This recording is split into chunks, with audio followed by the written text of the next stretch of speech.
Excellency, President Vladimir Putin, President of the Russian Federation, Your Excellency Prince Nasser bin Hamad Al Khalifa, National Security Advisor to the King of Bahrain, Your Excellency Paul Mashatile, Vice President of South Africa, Your Excellency Mr. Ding, distinguished ministers, business leaders, ladies and gentlemen, participants of this forum.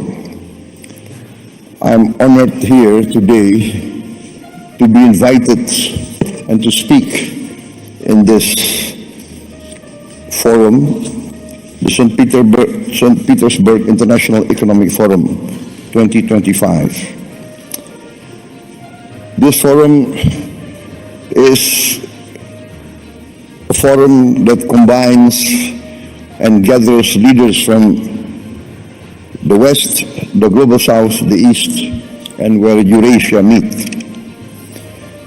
Indonesia views the summit as an opportunity to forge strategic trust, an opportunity to make deals in an increasingly complicated geopolitical situation. Deals that can benefit our shared survival and our shared success. On this occasion, I would like to introduce myself.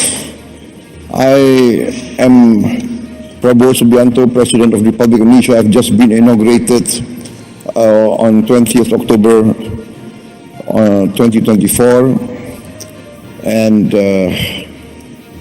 this was my first International Economic Forum. I apologize if I'm a bit nervous.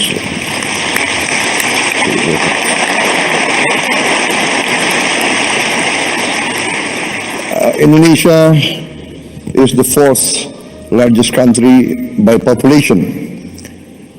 Every year, there are 5 million new Indonesians arriving in this world. Every year, 5 million. That means every year, a group of people the size of Singapore. So in 10 years, there will be 10 Singapores in Southeast Asia. The size. I give this as an illustration of the size of Indonesia. This gives us great opportunity, but also gives us great challenge. Any leader of Indonesia must think how to feed 5 million more mouths every year, 5 million new school places, etc., etc. The hospitals, and more important and most important is the food. In my opinion, the duty of a government is first to protect its people. And to protect its people means to protect its people from hunger and from poverty and from the suffering of a challenging environment. Therefore, when I took over the government of Indonesia, my main priority was first to achieve self-sufficiency in food.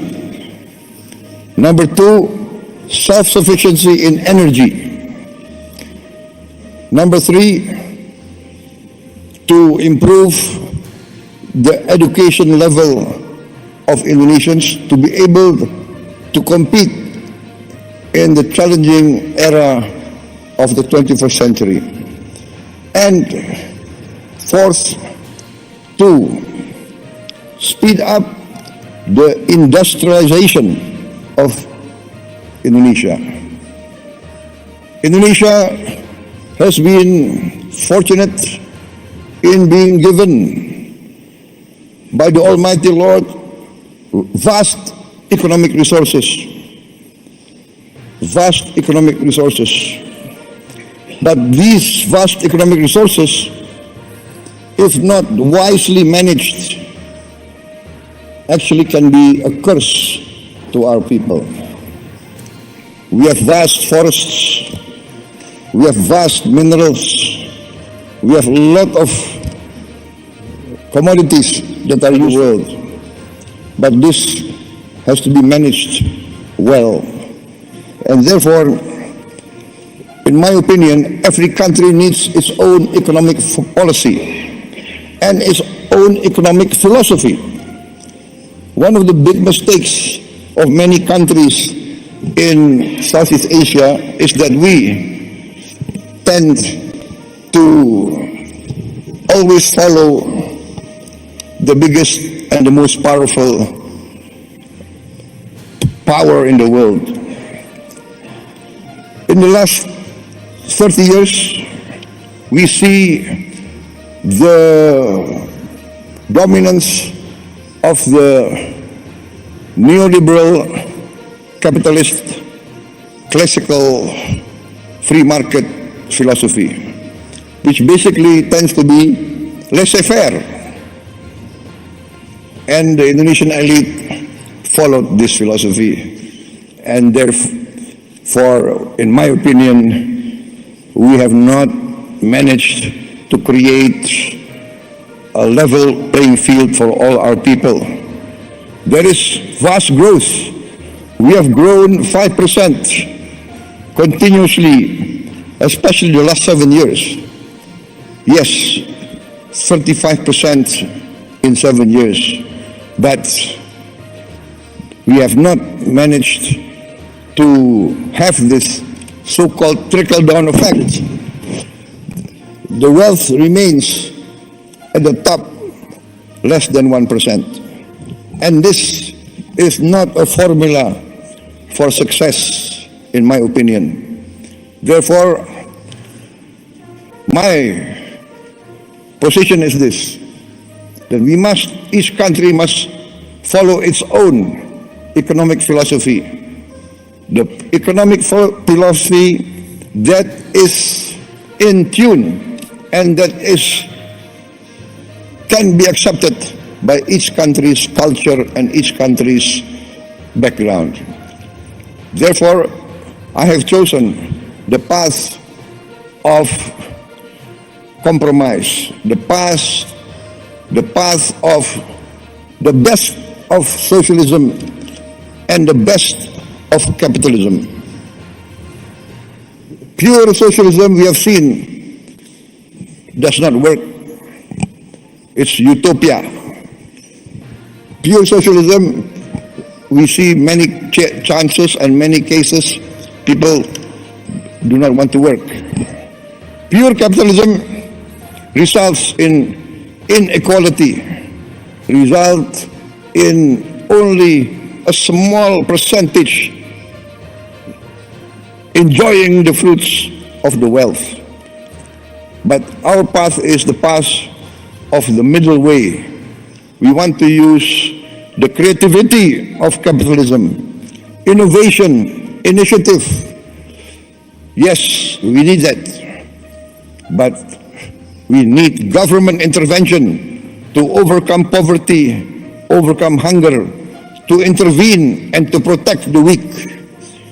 Because there's a danger in developing countries like Indonesia of what we consider the danger of state capture. The collusion between big capital business and government officials and political elite.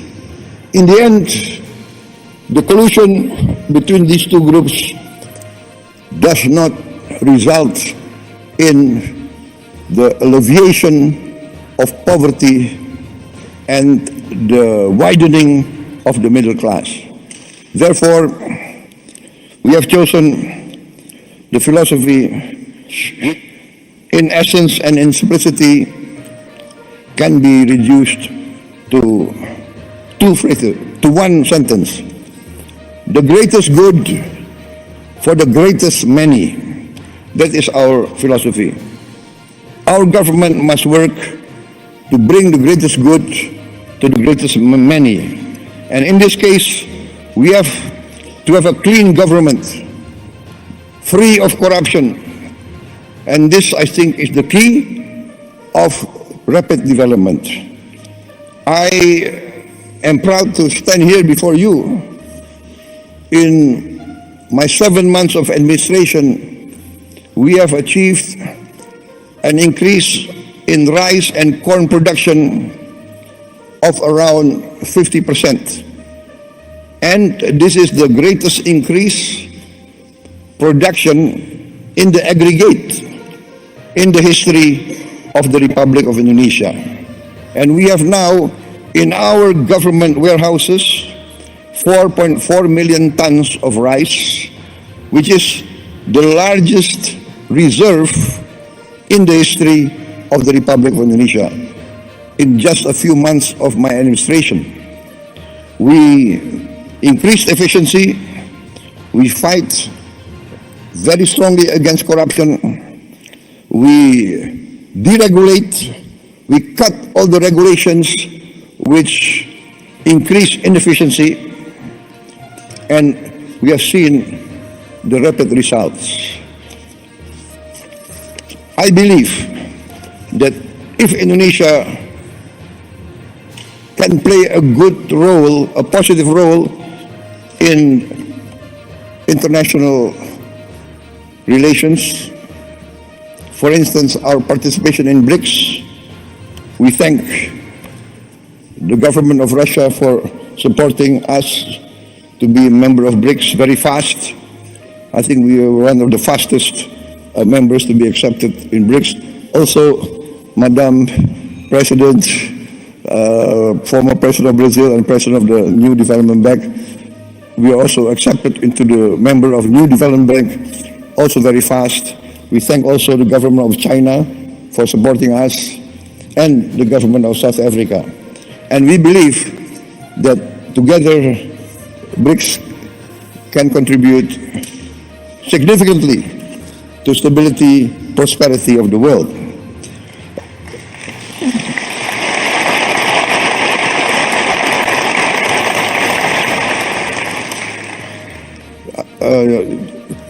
I would like just to tell us a slight story, not part of my speech, but I was asked why I did not attend the G7, but I attended the St. Petersburg Forum G5. And it's not because I did not respect the G7, it's because I gave my commitment to attend this forum before they invited me. So that's the only reason.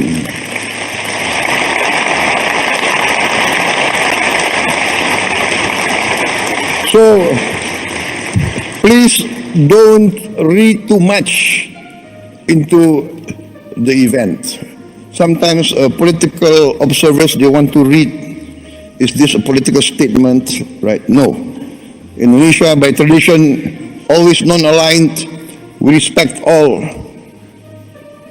countries.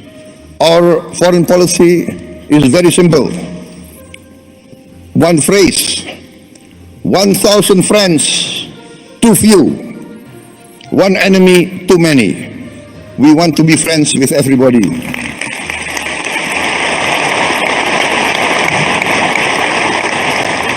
Only with friendship, collaboration, can we achieve prosperity.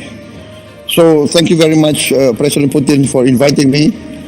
And because you invited me, I can be here today in this historic city, a city of heroism, a city of great patriotism, and as an amateur student of history, I followed the history of Russia and know the significance of St. Petersburg. And I had the honor of attending the cemetery of the victims of the war a few days ago. So thank you very much for this invitation.